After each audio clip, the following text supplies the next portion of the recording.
आजच्या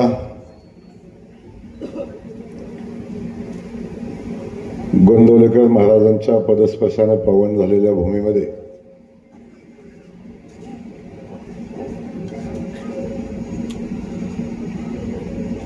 प्रभू श्रीरामाच्या मंदिराच्या समोर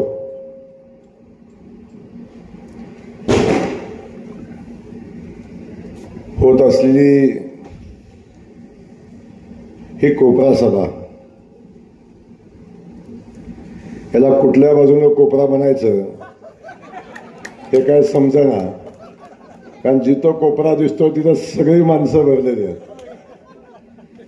या कोपऱ्यात माणसं आहेत, त्या कोपऱ्यात माणसं आहेत, त्या कोपऱ्यात माणसं आहेत, त्या पण कोपऱ्यात माणसं आहेत. आणि तरी सुद्धा उद्या फोटो येईल की जयकुमार गोरेच्या सभेत खुर्च्या मोकळ्या. आठवत असेल 2009चा कालखंड. मी सांगायचो निवडणूक लागली एक हँडबिल छापायचं. ते हँडबिल छापलं की त्याच्यामध्ये उमेदवाराचं नाव, त्याच्यामध्ये 2 ओळी लिहिलेल्या असायच्या. मान खटावच्या सर्वांगीण विकासासाठी आणि मान खटावच्या पाणी प्रश्नासाठी हा उमेदवार उभा राहिलेला आहे. त्याचं चिन्ह आहे घोडा, कधी गाडी, कधी हात, कधी काय. चिन्ह बदललं, उमेदवार बदलला, सगळं बदललं, पण त्या 2 ओळी नाही बदलल्या की मान खटावच्या सर्वांगीण विकासासाठी आणि मान खटावच्या पाणी प्रश्नासाठी. हा जयकुमार गोरे आज प्रभू श्रीरामाच्या मंदिराच्या समोर उभा राहून, पवित्र गोंदवलेकर महाराजांच्या मातीमध्ये उभा राहून हा जयकुमार गोरे आपल्याला शब्द देतोय, इथून पुढं भविष्यामध्ये मान खटावच्या कुठल्याही निवडणुकीच्या अजेंड्यामध्ये मान खटावचा पाणी प्रश्न हा आता इथून पुढे येऊन देणार नाही. हा शेवटची निवडणूक, हा शेवटचा अजेंडा, हा शेवटचा हँडबिल, हे शेवटचं हँडबिल आहे. इथून पुढे कुठल्याही हँडबिलवर मान खटावच्या पाण्याचा प्रश्न येणार नाही. मान खटावच्या पाण्याच्या प्रश्नावरची शेवटची निवडणूक आहे. म्हणून मला आपल्या सगळ्यांना सांगायला अभिमान वाटतो, जे स्वप्न घेऊन मी या मातीमध्ये आलो आणि ज्या स्वप्नाला माझ्या या मान खटावच्या वासियांनी, माझ्या माता भगिनींनी, माझ्या बंधूंनी, माझ्या शेतकरी बांधवांनी त्या स्वप्नाला साथ दिली आणि जे पाणी माझ्या भागात घेऊन येण्याचा मी संकल्प केला होता. 2013 साली या मातीमध्ये पहिल्यांदा किरकसालच्या बोगद्यामधनं पहिल्यांदा या मातीमध्ये पाणी आलं. कुणाचा डोळ्यावर विश्वास बसत नव्हता. अनेक जणांनी स्वतःला चिमटा काढून बघितला, खरंच मी मान तालुक्यामध्ये आहे का. अनेकांनी माझी टिंगल केली, अनेकांनी माझी टवाळी केली. अनेक जण म्हणले पाणी पुजण्यासाठी टँकरनं पाणी वरती ओतलंय आणि ते पाणी खाली घेऊन आलाय. अनेक लोक म्हणली पत्र्यावरनं आणलंय. अनेकांनी माझ्या आणलेल्या उरमोडीच्या पाण्याचं टिंगल टवाळी केली. पण मला अभिमान आहे, मला अभिमान आहे. मला आजही आठवतं 2009 साली माझ्या विधानसभेच्या निवडणुकीच्या प्रचाराची सभा पिंटू दादा याच मैदानावर होती आणि माझ्या प्रचाराची सभा संपली. याच ठिकाणी आदरणीय वसंतरावजी कट्टे पाटील इथंच कुठंतरी घर होतं आणि या घराच्या पुढे बसले होते आणि त्यांनी मला बोलवून घेतलं आणि माझं भाषण ऐकल्यावर माझ्या पाठीवर त्यांनी थाप मारली होती. आणि या पाण्याच्या प्रश्नावर संघर्ष करणाऱ्या त्या माणसाला सुद्धा त्यावेळी वाटलं, जे उरमोडीच्या पाण्याचं स्वप्न मी बघितलंय, ज्या उरमोडीच्या पाण्यावर अभ्यास करून हे पाणी असं आलं पाहिजे म्हणून मी सांगतोय, ते पाणी आणणारा एकतरी वाघ या मैदानामध्ये निवडणुकीचा उतरलाय तो जयकुमार गोरेच्या रूपानं आहे. त्या वसंतराव कट्टे पाटील साहेबांना सुद्धा असं वाटलं. आज आपल्या समोर उभा राहिलेला जयकुमार गोरे आहे. मी गोंदवले गटामध्ये उभा आहे. अनेक लोक मला प्रश्न विचारतात की जयकुमार गोरे गेल्या 15 वर्षापासून सांगतोय पाणी आणतोय, पाणी आणतो, अजून खटावमानच्या मातीमध्ये पाणी आलं नाही, ते पाणी कुठं आहे? माझा या सवाल या स्टेजवरनं माझा सवाल आहे, गोंदवले गटातलं पहिलं गाव देवाचं गोंदवलं, ब्रह्मचैतन्य महाराजांचं गोंदवलं. त्या गोंदवलेकरांनी हात वर करून सांगा, तुमच्या गावात पाणी आलंय का? आवाज येतोय का? आलंय का? वाघमोडेवाडी दुसरं गाव आहे, वाघमोडेवाडीवाल्यांनी सांगा पाणी आलंय का? लोदवड्याला ऐकायला जाईल असं सांगा. खालचे गोंदवलं खुर्द, तुम्ही सांगा तुमच्या गावात पाणी आलंय का?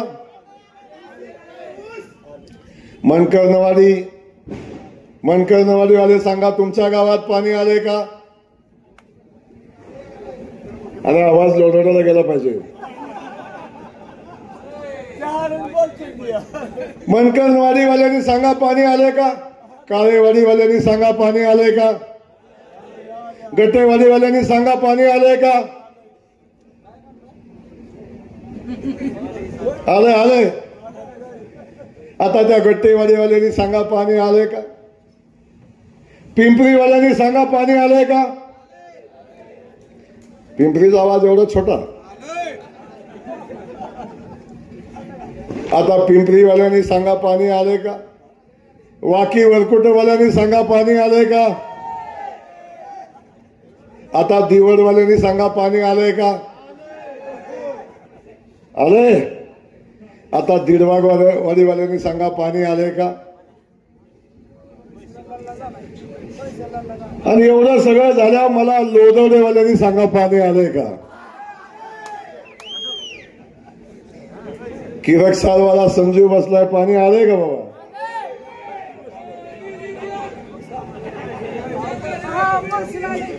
बापू पाणी आलंय का?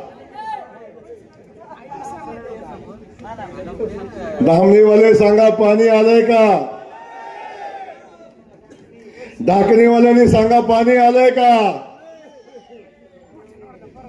नरावणेवाल्यांनी सांगा पाणी आलंय का?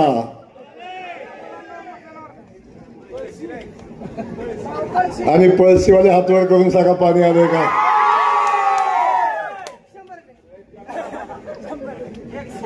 आता मला सांगा, या गटातलं एक गाव सांगा त्या गावाला पाणी आलं नाही, तरी या गटातला लोदवड्याचा नेता म्हणतोय माझा आमदाराला सवाल आहे, पाणी कुठं आहे?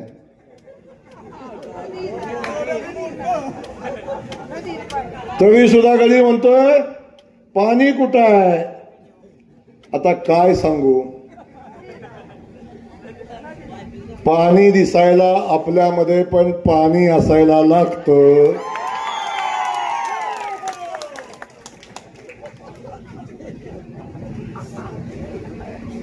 मला समजत नाही,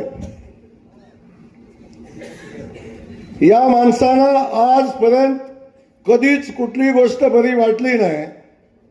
जसा मी राजकारणात आलो तेव्हापासून माझा द्वेष करणारी ही मंडळी. हा जिल्हा परिषद सदस्य कसा झाला, हा आमदार कसा झाला, हा पहिल्या वेळी निवडून कसा आला, हा दुसऱ्या वेळी निवडून कसा आला, शेवटपर्यंत या माणसांचा कधी विश्वास बसला नाही की हा निवडून येतोच कसा. अनेकांना तर माझी आमदारकीची पहिली टर्म संपली तरी सुद्धा विश्वास बसत नव्हता की हा आमदार झालाय. किती द्वेष एखाद्या माणसाचा आपण कराल, किती शिव्या एखाद्या माणसाला आपण घालाल. काय चुकलं हो माझं, काय चुकलं माझं? मी माझ्या मातीमध्ये पाणी आणण्यासाठी प्रचंड मेहनत घेतली, रात्रीचा दिवस केला. कधी आई बघितली नाही, कधी बाप बघितलं नाही, कधी मुलं बघितली नाही, कधी बायको बघितली नाही. 24/7 24 तास काम केलं. आणि 24 तास काम करून ज्या जनतेनं मला आशीर्वाद दिलं, ज्या कामासाठी आशीर्वाद दिलं, पिढ्यानपिढ्या ही जनता ज्या पाण्याची वाट बघत होती, पिढ्यानपिढ्या शेतकरी बांधव कोणीतरी येईल आणि माझ्या शेताला पाणी देईल म्हणून आवासून आभाळाकडे बघत होता, त्या शेतकरी बांधवांच्यासाठी मी मेहनत केली, माझ्या युवा पिढीसाठी मेहनत केली आणि मी पाणी आणलं. काय चुकलं माझं? काय चुकलं माझं?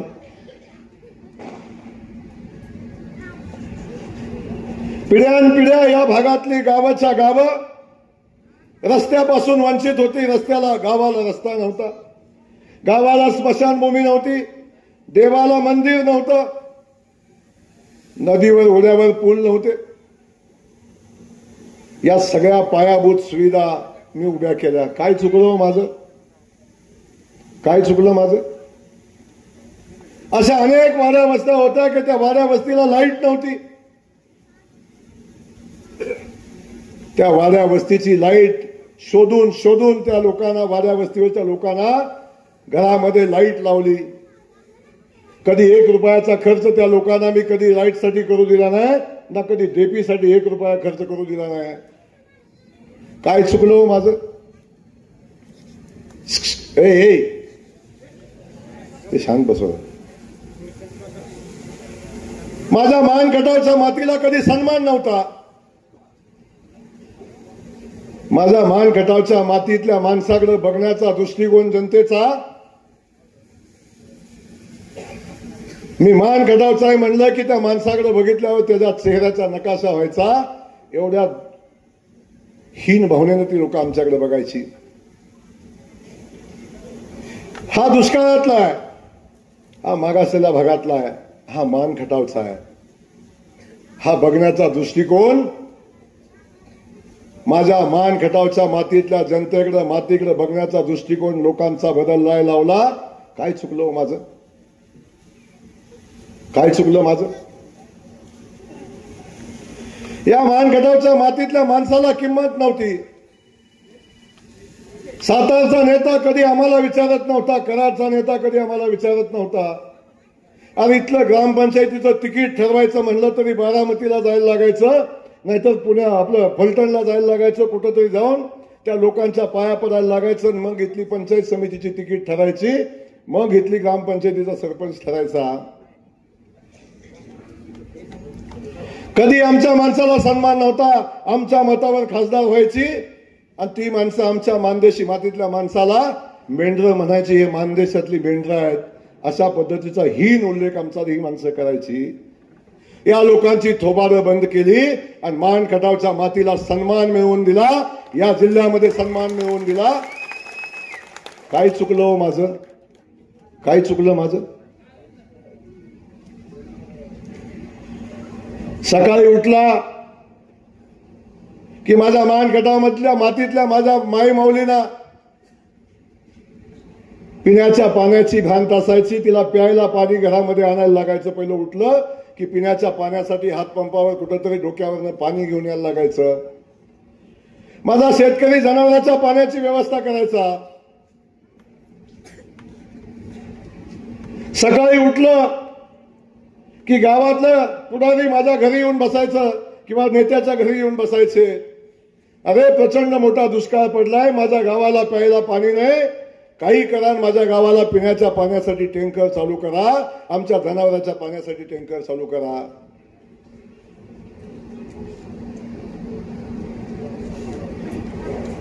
जी लोक माझ्याकडं पिण्याच्या पाण्यासाठी टँकर मागायला येत होती, ज्या मायमाऊली माझ्या पाण्यासाठी वनवन भटकत होत्या, त्या मायमाऊलीच्या शेतामध्ये, घरामध्ये, या शेतकरी बांधवांच्या शेतापर्यंत या जयकुमार गोरेनं पाणी पोचवलं. सांगा काय चुकलं हो माझं? माझी मायमाऊली आज आपल्या घरामध्ये पाणी बघते, शेतामध्ये पाणी बघते, डोळं भरून बघते. तिच्या डोळ्यात आनंद आला, आनंदाश्रू वाहताना मी बघितलं. तिला आनंद झाला, तिला आनंद दिला. काय चुकलं माझं?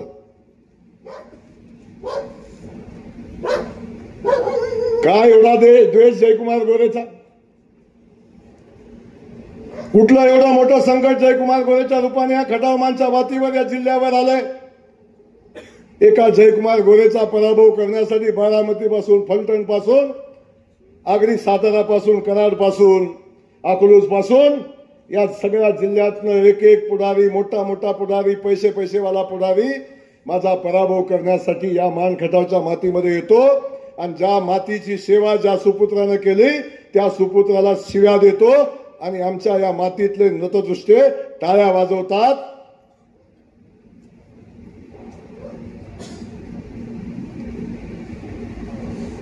अरे साधा विषय आहे. आत्ताच्या निवडणुकीचा विषय घेतला तरी सुद्धा या निवडणुकीमध्ये आपण बघितलं असेल, विधानसभेचं तिकीट ठरवायचं होतं. विधानसभेचं तिकीट, अरे माझ्या विरोधात उमेदवार ठरवायचा होता. गेल्या 2-2.5 महिन्यापासून यांचा बट्ट्याबोळ चालला होता, यांचा घोळ चालला होता. 2.5 वर्षापासून तिकीट, 2.5 महिन्यापासून तिकीट ठरत नव्हतं. उमेदवार कोण? जनता मानची, मतदार मानचा, उमेदवार मानचा, निवडणूक मान खटावची आणि तिकीट ठरवायला कुठं? तिकीट ठरवायला कुठं?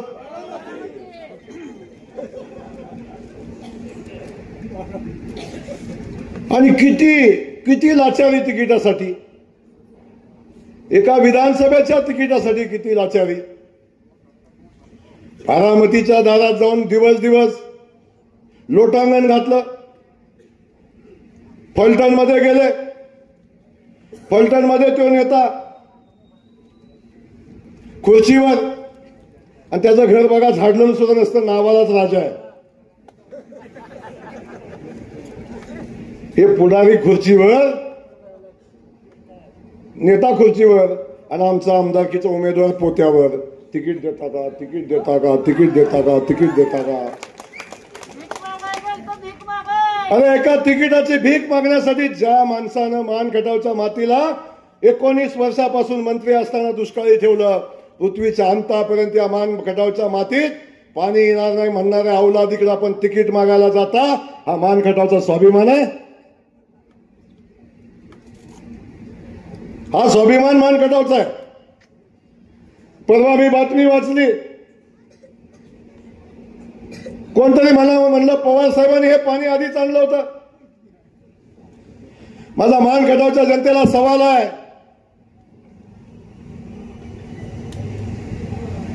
जे पवार साहेब इथं येऊन आम्हाला सांगून गेले की मान खटावला पाणी देणं शक्य नाही कारण पाणीच उपलब्ध नाही, त्या पवार साहेबांनी पाणी आणलं म्हणणारी ही कुठली, काय म्हणतात, अवलाद?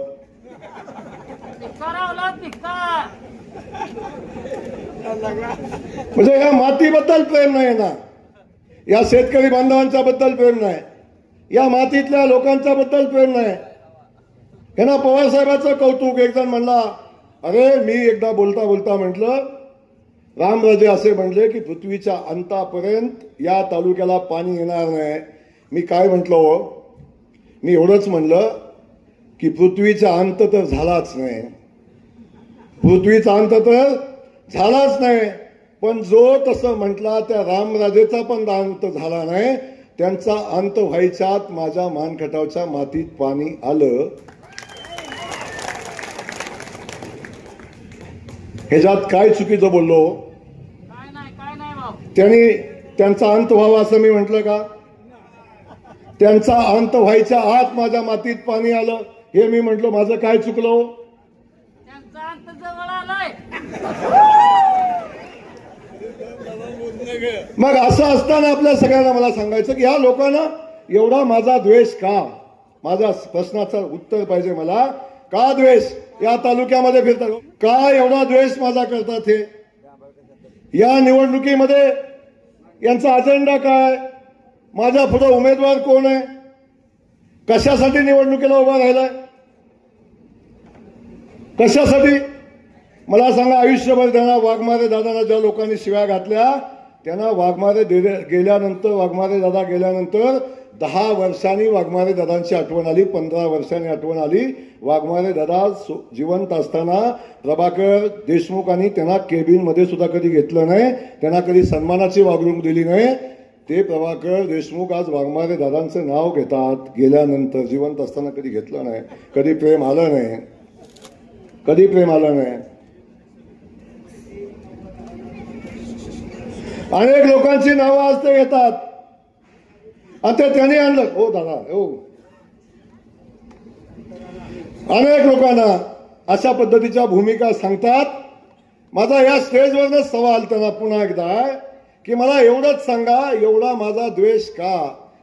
तर मी एका गरीब घरातलं पोरगा आहे, मी शेतकऱ्याचं पोरगा आहे, मी एका रेस्टिंगदाराचं पोरगा आहे. माझा बाप आमदार नव्हता, माझा बाप खासदार नव्हता, माझा बाप कारखान्याचा चेअरमन नाही का? या देशामध्ये डॉक्टर बाबासाहेब आंबेडकरांनी लिहिलेली घटना नाही? या घटनेनं आम्हाला उभं राहायचा अधिकार दिला नाही? अरे एकदा चुकून, दोनदा चुकून, तीनदा निवडून आलोय मी. 3 वेळा या जनतेनं मला आशीर्वाद दिले, तरी सुद्धा आपण द्वेष करताय, तरी सुद्धा माझा द्वेष करताय. अरे मी काय चुकलो हे सांगा ना मला, मी काय चुकलोय? मी आमदार का नकोय या प्रश्नाचं उत्तर द्या मला. आणि तुम्ही योग्य उत्तर दिलं ना, मी विधानसभेच्या निवडणुकीतनं माघार घेईन. पण एक माझा सवाल आहे, जर माझ्या मातीशी, माझ्या मान खटावच्या मातीच्या पाण्याशी, सन्मानाशी, स्वाभिमानाशी तडजोड हा जयकुमार गोरे कधी करणार नाही.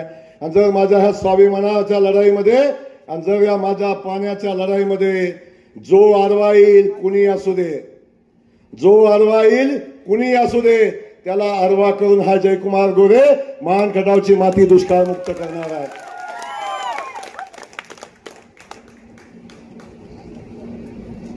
अरे उरमोडीचं पाणी आलंय,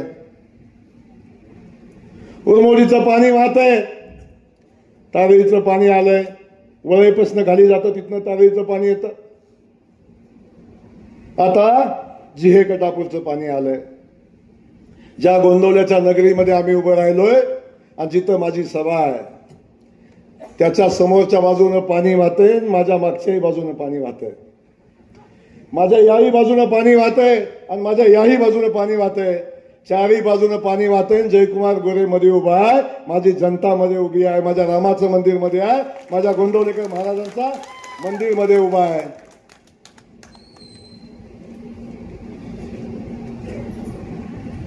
आणि असं असताना जे कटापूरचं पाणी मी सोडलं, प्रचंड मेहनतीनं पाणी आणलं. 22 किलोमीटरचा बोगदा दादा, 22 किलोमीटरचा बोगदा. म्हणजे 15 वर्ष काय करत होता? तुला कसं कळेल मी 15 वर्ष काय करत होतो? अरे आईच्या पोटातनं जन्म घ्यायला सुद्धा 9 महिने 9 दिवस लागतात. 9 महिने 9 दिवस. 22 किलोमीटरचा बोगदा खोदलाय, 22 किलोमीटरचा बोगदा. पाणी कटापूरमधनं उचललंय, 22 किलोमीटर बोगदा टाकून आंधी धरणात आणलं, तिथून ते पाणी माझ्या मानगंगेमध्ये वाहतंय. मला अभिमान आहे माझा आणि माझ्या मातीचा. अरे कृष्णा माईला मी मध्ये आणून सोडलं आणि माझ्या माता भगिनींनी त्या पाण्याचं पूजन केलं. डोळं भरून पाणी त्या माझ्या माता भगिनींनी बघितलं. तुला काय करणार त्या पाण्याची किंमत? अरे त्या पाण्याचा बी आदराने अपमान केला. त्या कृष्णा माईला सुद्धा सोडलं नाही, मानगंगेला सोडलं नाही, त्याचा अपमान केला. म्हणलं हे मानगंगेला आलेलं कृष्णेचं पाणी नाही, हे पाणी पावसाचं आहे. हे पाणी पावसाचं आहे. आता मला सांगा, आता पाऊस गेला, पाऊस गेल्यावर 1 महिना पाणी वाहत होतं. आता मी जसं राजेवाडी तलाव भरला, अरे काय बदल बघताय तुम्ही बघा. एक काळ होता आम्ही पाणी पाणी करून तडपडत होतो. पाणी आम्ही कुणाला तरी मागत होतो. पाणी सातारावाल्यांना मागत होतो, पाणी कराडवाल्यांना मागत होतो, पाणी वाईवाल्यांना मागत होतो, पाणी बारामतीवाल्यांना मागत होतो, पाणी फलटणवाल्यांना मागत होतो. काही पण करा पण आम्हाला पाणी द्या, आम्हाला पाणी द्या, आम्हाला पाणी द्या. दुष्काळ पडला तर आम्ही तडपडत होतो पाण्यासाठी. ही मान खटावची नेते माणसं पाणी मागत होती. हा काळाचा महिमा गोंदवलेकर महाराजांचा आशीर्वाद आहे. अरे ज्या मान खटावनं कायम पाण्याची भीक मागितली, त्या मान खटावला पाणी मागण्यासाठी सांगोल्याचे आमदार आले, आटपाडीचे आमदार आले. अरे फक्त आला नाही हा तुमच्या आमदारानं सांगोला आणि आटपाडीला पाणी मिळावं म्हणून राजेवाडी तलाव सुद्धा भरून घेतला. दुतडी भरून राजेवाडी तलाव व्हायला. आणि मी आता पाणी कमी बंद केलं. म्हणलं आता आमचं पाणी खाली चाललंय. आणि डॉक्टर साहेब आता पाऊस आहे का? आता आहे का जयप्रकाश? आता पाऊस आहे का? जो नेता म्हणला होता का नाही की हे पावसाचं पाणी आहे, आता त्याला एकदा खात्री करा, उभा करा, पाऊस आहे का बघायला लावा. आणि जर त्याची खात्री झाली की पाऊस नाही तर त्याला एकदा मानगंगेमध्ये उभा करा. हा जयकुमार गोरेचा शब्द आहे. इथनं मी वरनं पाणी सोडणार, जर राजेवाडीत नाही गेला तर म्हणेल ते ऐकणार.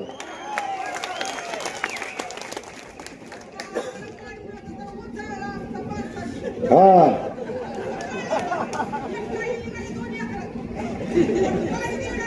हा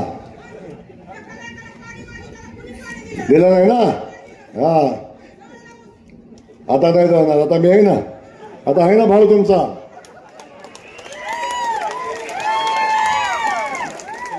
तर मला या सगळ्या गोष्टी बोलत असताना मी पाण्यावर बोललो तर माझं वाटतं मी 12 तास आरामशीर भाषण करेन. तर पाणी माझं जीवन आहे. या परमेश्वरानं मला जीवन पाण्यासाठी दिलंय. आणि तुम्हाला माहितीसाठी सांगतो, जेव्हा माझा एवढा मोठा ऍक्सिडेंट झाला त्यातून मी वाचलो. तुमच्या सगळ्याच्या आशीर्वादानं, माता भगिनींच्या आपल्या सगळ्याच्या आशीर्वादानं वाचलो. तो फक्त आणि फक्त पाण्यासाठी वाचलो. परमेश्वरानं सुद्धा सांगितलं, जयकुमार थांब, अजून तुझी वेळ झाली नाही. अजून जे कटापूरच्या वरच्या कुळकजाय भागात पाणी गेलं नाही, अजून मारलीला पाणी पोचलं नाही. आणि तिथपर्यंत जवळ पाणी पोचत नाही तोपर्यंत तुला जाता येणार नाही. पुन्हा परमेश्वरानं चिठ्ठी टाकली मला एक, आता पाण्याचं बहुतेक तू टप्प्यात आणलेलं आहे, पाणी येणार आहे, पण जोपर्यंत तू मसवडची एमआयडीसी उभी करत नाही तोपर्यंत तुला सुट्टी नाही. अरे आज मानगटाव माझा सन्मानानं उभा राहिलाय. आज माझा मानगटाव सन्मानानं उभा राहिलाय. आज पाणी माझ्या मानगटामध्ये खेळतंय. आज रस्त्याचा जाळं माझ्या मानगटामध्ये उभा आहे. आज लाईट आमच्या गावागावामध्ये पोहोचली. आज एसटी डांबरे आमच्या गावागावामध्ये पोहोचलाय. आता पायाभूत सुविधा माझ्या मानगटामध्ये तयार झाल्यात. आता माझा मानगटाव जगाशी स्पर्धा करण्यासाठी तयार झालाय. जगाशी स्पर्धा करण्यासाठी तयार झालाय. आता या मानगटाच्या मातीमध्ये दिल्ली, बेंगलोर पासून दिल्ली पर्यंतची एमआयडीसी कॉरिडॉर आहे. याच्यामध्ये 4च एमआयडीसी आदरणीय मोदीजींनी मंजूर केलेल्या 4च एमआयडीसी दिल्ली बेंगलोर कॉरिडॉरच्या मध्ये. आणि या कॉरिडॉरमध्ये आमची मसवडची एमआयडीसी आहे. मसवडची पश्चिम महाराष्ट्रातली नव्हे, महाराष्ट्रातली सगळ्यात मोठी एमआयडीसी. उशीर झाला, पण जेव्हा कधी आम्ही एमआयडीसी उभी करतोय तेव्हा पश्चिम महाराष्ट्रातली सगळ्यात मोठ्या एमआयडीसी असतील त्यातली आमची सगळ्यात मोठी एमआयडीसी आम्ही या मानखटावच्या मातीत उभा करतोय. अरे ती एमआयडीसी आणली तरी आंदोलन, एमआयडीसी नेतो म्हणला फलटणचा तरी आंदोलन, आणलं तरी आंदोलन, गेलं तरी आंदोलन. काय अवस्था आहे. म्हणून माझा या स्टेजवर सगळ्यांना सवाल आहे, माझ्या विरोधकांना सवाल आहे की निवडणूक लागली, आपण निवडणुकीला उभा राहिलाय, अजून सुद्धा यांचं भांडण मिटलं नाही. हे खूप तयारीत आहेत निवडणुकीत. मगाशी दिगंबर आमचा म्हणला, कुठे गेला ते, काय म्हणला तो, यो येडा म्हणला निवडणूक सोडून देणार आहे. तुला एवढी साधी वाटते तो ती निवडणूक सोडते तो. हे आता म्हणतात शेवटचा चान्स आहे, आता नाही तर कधीच नाही. तर तुम्हाला सांगू, हा जयकुमार गोरे निवडणुकीला उभा राहिला, प्रत्येक वेळी नवं उद्दिष्ट घेऊन उभा राहिला. 52 गावाच्या पाण्याचं भूमिपूजन केलं, त्याचं काम चालू झालंय. 1.5 वर्षात त्या 52 गावात पाणी जाणार आहे. 31 गावांची पाणी योजना मंजूर करून जयकुमार गोरे निवडणुकीला उभा राहिलाय. या भागातलं पाणी, त्या भागातलं काम 1.5-2 वर्षामध्ये संपवायचं आहे. मला मसवडची MIDC उभी करायची आहे. मला माझ्या मान खटावच्या मातीमध्ये शैक्षणिक क्रांती करायची आहे. इथं शिक्षण संस्थांचं जाळं उभं करायचं आहे. माझ्या मान खटावच्या मातीला स्वाभिमानानं सन्मानानं उभी करायचं आहे. हा संकल्प घेऊन जयकुमार गोरे मैदानामध्ये आलाय, या निवडणुकीला उभा राहिलाय. माझा सवाल आहे, तुम्ही निवडणुकीला का उभा राहिलाय याचं उत्तर द्या आणि मग निवडणूक लढवा. याचं उत्तर द्या. जे उमेदवार उभे राहिलेत ना, ते निवडणुकीला उभे राहिलेत का राहिलेत त्यांना माहिती आहे का? त्यांचं प्रचंड मोठं उद्दिष्ट आहे. या मान खटावच्या मातीला आजपर्यंत असा कोणी जावई मिळाला नाही. असा कुणी जावई मिळाला नाही किंवा एखाद्या जावईला असा कुणी सासरा मिळाला नाही. नवीन नवीन लग्न झालं मुलीचं, माझी बहीण आहे ती,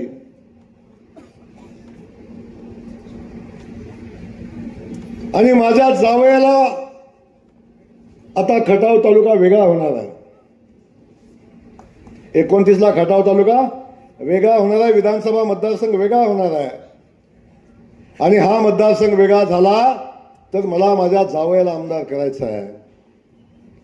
या निवडणुकीत माझा पराभव होणार आहे मला माहिती आहे.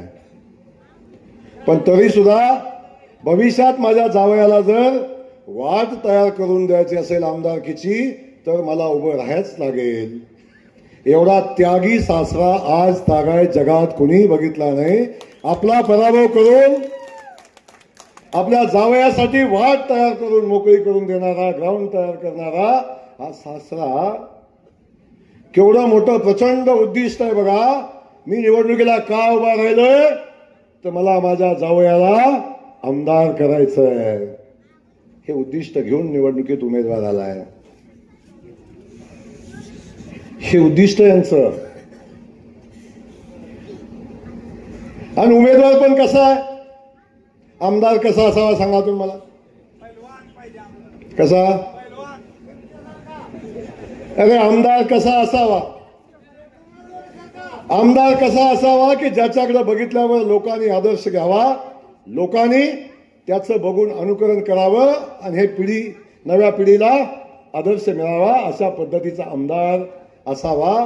कारण आपण जेव्हा आमदार असतो लोक आपल्याला फॉलो करतात, लोक आपलं अनुकरण करतात. तेव्हा मला आपल्याला एक सवाल विचारायचा आहे. हा तुमच्या समोर उभा राहिलेला जयकुमार गोरे 15 वर्ष झाले या मातीमध्ये आहे.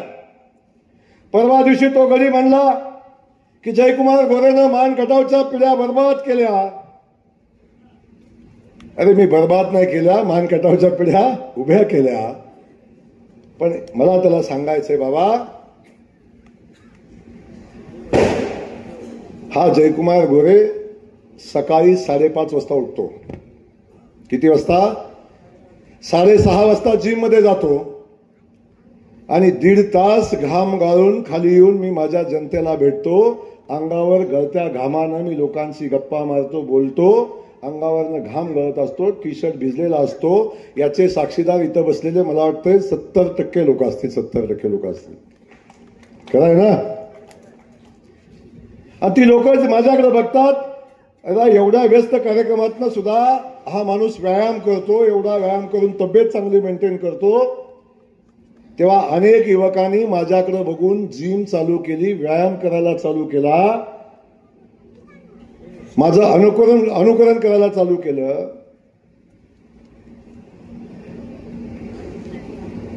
आणि हा जयकुमार गोरे फक्त जिम नाही करतोय, कधी सुपारीचं खांड नाही खाल्लं, कधी तंबाखूचं सेवन नाही केलं, कधी गुटखा नाही, कधी मावा नाही, कधी पत्त्या नाही.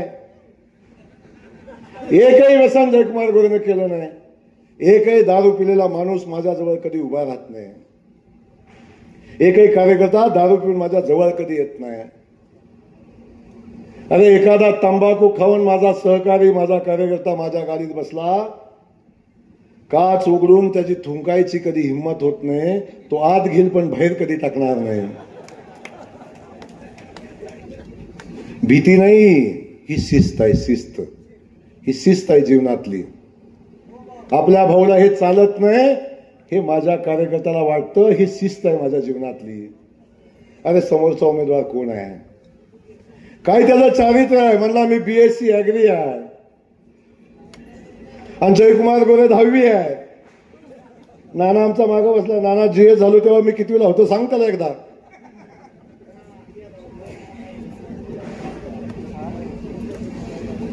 काय आदर्श घेणार सांगितल्याकडून सांगा. आमचा समोरचा उमेदवार आहे ना, दुपारी 1 वाजली ना, एक वाजली दुपारची की 1 वाजली की याचं चंद्रयान जे उड्डाण घेतं ना, 1 वाजल्यापासून याचं चंद्रयान उड्डाण घेतं, रात्री 12 वाजता ते चंद्रावर पोचतं. आणि रात्री 12 वाजता जे चंद्रावर पोचलं की सकाळी 11 वाजता मग उतरतं. दुपारी 2ला जो तुंबा फोडतो तो 12 वाजेपर्यंत ठोकतो आणि पुन्हा जे झोपतो तो सकाळी 11 वाजता उठतो. मधल्या कालखंडात आमच्या एखाद्या कार्यकर्त्याला,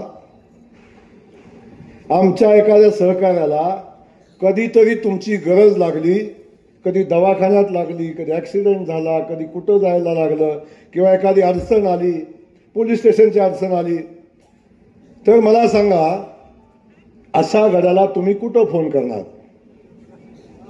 कुठं फोन करणार. अरे रात्री 3 वाजता ह्या जयकुमार गोरेला फोन करून बघा. 3 वाजता हा जयकुमार गोरे फोन उचलतो. माझ्या कार्यकर्त्याला धीर द्यायचा, त्याला आधार द्यायचा, त्याला मदत करायचं काम हा जयकुमार गोरे करतो. आणि ह्याला कुठं फोन लावायचा हो. ह्याची गाडी चंद्रावर, काय म्हणायचं, चांद मामा आमच्याकडे आहे का तिकडं, असला तर दे जरा फोन, माझा ऍक्सिडेंट झालाय. काय करणार. काय परिस्थिती आहे. कुठला माणूस आपण आमदार करायला चाललो. अरे वय वर्ष अजून 50 व्हायचंय. 50 वर्षाचा झाल्यावर राजकारणाच्या वयात येतो. वयात 50 वर्षाचा झाल्यावर राजकारणाच्या वयात येतो गडी. आणि 50 वर्षाचा झाल्यावर म्हणतात युवा नेता. काय म्हणतात, युवा नेता. 62 वर्षाचा होईपर्यंत युवा नेता म्हणतात. अरे तुमच्या पुढे उभा राहिलेला तुमचा भाऊ वय वर्ष 50 व्हायचंय. मी जोपर्यंत 50चा होईन तेव्हा 4 वेळा आमदार झाला. असं 4 वेळा. हे प्रेम माझ्या मानखटावच्या मातीने दिलंय. हे प्रेम माझ्या जनतेनं माझ्यावर दिलंय. हे प्रेम माझ्या भावाने माझ्यावर दिलंय. हे प्रेम माझ्या बहिणीने माझ्यावर केलंय. आणि हे प्रेम घेऊन मी कायम काम करतो. एवढी मोठी ताकद माझ्याकडे आहे. अनेक लोक मला प्रश्न विचारतात, भाऊ एवढं संकट कसं झेलता, भाऊ एवढ्या संकटात कसं जगता, एवढ्या संकट तुम्हाला कशी सहन होतात. अरे ज्याच्या पाठीमाग या बहिणींचा आशीर्वाद आहे, खटावमानच्या बहिणीचा आशीर्वाद आहे, या भावांचा आशीर्वाद आहे, काय होणार आहे मला. आपल्या सगळ्यांना इथे एवढंच सांगायचं आहे, आपल्या सगळ्यांना इथे एवढंच सांगायचं आहे, ही निवडणूक ही फक्त प्रभाकर घारगे विरुद्ध जयकुमार गोरे नाही आहे. ही निवडणूक फक्त भारतीय जनता पक्ष विरुद्ध शरदचंद्र पवार राष्ट्रवादी काँग्रेस पक्ष नाही आहे. ही निवडणूक 2 व्यक्तीमधली नाही आहे. ही निवडणूक माझ्या मानखटावच्या मातीच्या स्वाभिमानाची आहे. मानखटावच्या मातीतल्या या पाण्याची आहे. मानखटावच्या मातीत उभ्या राहणाऱ्या MIDCची आहे. तर माझी आपल्या सगळ्यांना विनंती आहे, उमेदवार निवडत असताना असा निवडा जर कधी मला बदलायची ज्या दिवशी वेळ येईल. आणि मी कायम सांगितलंय, जेव्हा जयकुमार गोरे सुद्धा कामाचा राहणार नाही तेव्हा त्याला सुद्धा लाद घाला. बिनकामाचं ओझं कधी सांभाळू नका. परमेश्वर सुद्धा सांभाळत नाही, लक्षात ठेवा. वय झालं की परमेश्वर घेऊन जातो आपल्याला, पण वय झालं की परमेश्वर सुद्धा सोडत नाही, तो आपल्याला घेऊन जातो. कारण हा आता या पृथ्वी तलावर राहण्याच्या पात्रतेचा राहिला नाही, हे परमेश्वर आपल्याला सांगतो. आयुष्यभर असं गडी सांभाळलं, असं गडी सांभाळलं आणि त्यातून एवढं नुकसान झालं. आता ते करू नका. ज्या दिवशी बदलायची वेळ येईल तेव्हा माझ्यापेक्षा चांगला निवडा, जयकुमार गोरेपेक्षा चांगला असला तर अवश्य निवडा, पण ती वेळ कधी येऊ देणार नाही. आपल्याला जबाबदारीने सांगतो, ज्या दिवशी माझी जनता मला कंटाळेल, ज्या दिवशी माझं मान खटावचं काम संपेल, तेव्हा जयकुमार गोरे ती वाट बघणार नाही. मी ज्या वर्षी उभा राहणार नाही त्या दिवशी समजून चालायचं होतं की मान खटावची जनता मला कंटाळलेली आहे. आणि मी ज्या दिवशी उभा राहणार त्या दिवशी धरून चालायचं, मी आमदार होणार. मी ज्या दिवशी उभा राहणार त्या दिवशी मी आमदार होणार. त्यामुळे कुणी काही म्हणू द्या, कुणी काही सांगू द्या, कुणी काही बोलू द्या, आमदार मी होणार. म्हणून आपल्या सगळ्यांना एवढंच सांगतो, खूप बोलण्यासारखं आहे, अजून खूप बोलू शकतो, पुढची सभा आहे, पण या ठिकाणी मी सांगेन भारतीय जनता पक्ष आपल्या पाठीशी उभा आहे. हे सगळं कुणामुळे होत आहे, हे सगळं का उभं राहतंय, हे पाणी का येतंय, हे 52 गावाची योजना का होती, MIDC काय येते, 21 गावाचं पाणी का येतंय, हे सगळं होतंय. याच्या मागे भारतीय जनता पक्ष उभा आहे. आदरणीय देवेंद्र फडणवीस सारखा नेता उभा आहे, आदरणीय मोदीजींचा सारखा नेता उभा आहे, आणि या नेत्यांच्या पाठबळावर हा जयकुमार गोरे उभा आहे. म्हणून हे सगळं होत आहे. मातीशी इमान असणारा, महाराष्ट्राशी इमान असणारा, समाजाशी इमान असणारा नेता या महाराष्ट्रामध्ये काम करतो आणि त्यांच्या पाठबळावर हे सगळं उभं राहतं. आज भारतीय जनता पक्ष, मोदीजी आपल्या सगळ्यांच्या पाठीशी आहे. मोदींचे पैसे आपल्या अकाउंटवर येत आहेत. एका प्रश्नाचं उत्तर द्या, आपण भाषण संपवू, मला पुढे जायचंय. मला एक सांगा, आता आपल्या सगळ्यांच्या खात्यावर मोदींचे पैसे येतात? जोरात बोला. हो येतात. शरद पवार देत होते कधी? जोरात सांगा. आपल्या घरी रेशनिंगचं धान्य मोफत येतं? शरद पवार दिले कधी?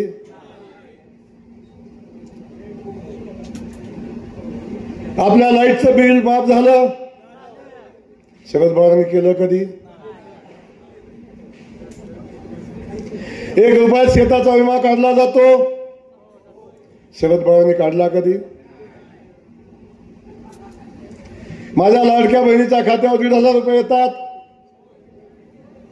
येतात? पवार साहेबांनी दिले कधी? दिले कधी?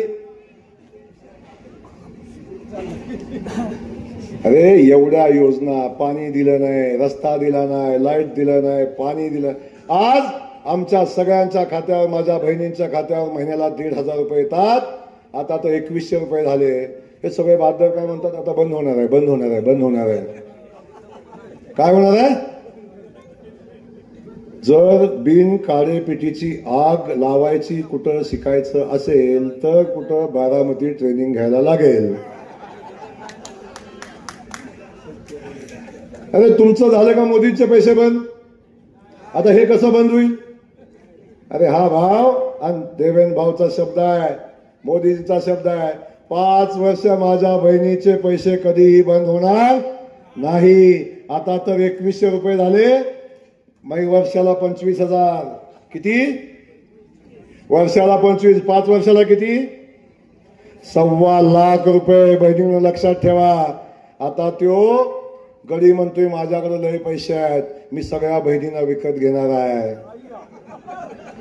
आणि मी हे सगळं 15 तारखेपासूनच चालू करणार आहे. गोरे मला पुन्हा वाटून देणार नाहीत. काय म्हणतोय आता ताई? 5 वर्षात देवा भाऊ 1.25 लाख रुपये देतो. 1.25 लाख मोठं का मताला दिलेलं 1,000 रुपये मोठं?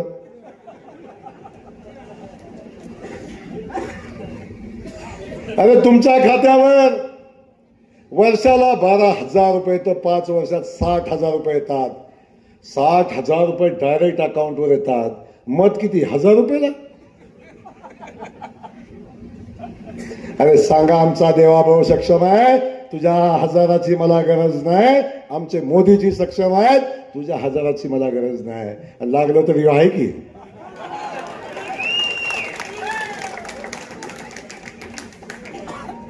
अरे काय काय सांगा ना, सगळं मग.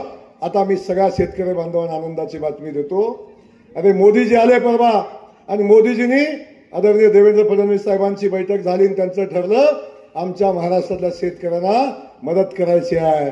आणि निर्णय घेतला. निवडणुकीमध्ये भारतीय जनता पक्षाचं सरकार आलं.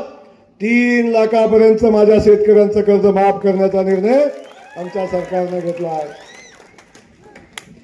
आता मला सांगा, पाणी येतंय फुकट, लाईट फुकट, रेशनिंग, बहिणीला पैसे खात्यावर, रुपयात विमा, सगळं कसं चाललंय? सगळं कसं चाललंय? एक नंबर चाललंय. आता काय अडचण आहे आपल्याला? मग आता त्यांना सांगा आमचं सगळं ओके चाललंय, तुम्ही आता इकडे येऊ, एवढी विनंती करेन. अनेक विषय आहेत. मग अशी बोलता बोलता अण्णा कोण बोलताना म्हणलं मराठा समाज बांधवांच्या आरक्षणाचा विषय. आता इथं स्क्रीन लावल्यानंतर मी सांगितलं असतं. अरे माझा हा जयकुमार गोरे आहे. या जयकुमार गोरेची जात ही मान खटावची माती आहे. मान खटावची जनता ही माझी जात आहे. यांनी माझी जात मला तालुक्यात आल्यावर दाखवली. पण मला अभिमान आहे माझ्या मराठा समाज बांधवांचा. मला अभिमान आहे माझ्या मराठा समाज बांधवांचा की ह्यांच्या द्वेषाच्या राजकारणाला हा बांधव कधी बळी पडला नाही. अरे या जयकुमार गोरेला माझ्या मराठा समाज बांधवांनी 3 वेळा आमदार केलं. धनगर समाज बांधवांनी केलं, 18 पगड जातीतल्या माझ्या सहकार्याने केलं. कधी जातीपातीचं राजकारण कधी केलं नाही. अरे या जयकुमार गोरेने जेव्हा कुणाच्या तोंडातनं शब्द निघत नव्हता, या जयकुमार गोरेने विधानसभेत उठून सांगितलं माझ्या मराठा समाजाला आरक्षण दिलं पाहिजे, माझ्या मराठा समाजातल्या गरीब मुलांची शिक्षणाची फी माफ केली पाहिजे. ही भूमिका जयकुमार गोरेने मांडली. जिल्ह्यातल्या कुठल्या आमदारात धमक नव्हती, राज्यातल्या कुठल्या आमदारात धमक नव्हती. आणि आता हे गडी रात्रीचं फिरतायत. 2:30 वाजता, 2 वाजता, 1 वाजता. जनता सब जानती है, पब्लिक है सब जानती है. काळजी करू नका. आपल्या सगळ्यांना एवढंच सांगतो, आता ही निवडणूक आहे. 5 वर्ष तुम्ही मला 15 वर्ष मला आपण आशीर्वाद दिले. 15 वर्ष मनापासून सेवा केली, 24/7 सेवा केली.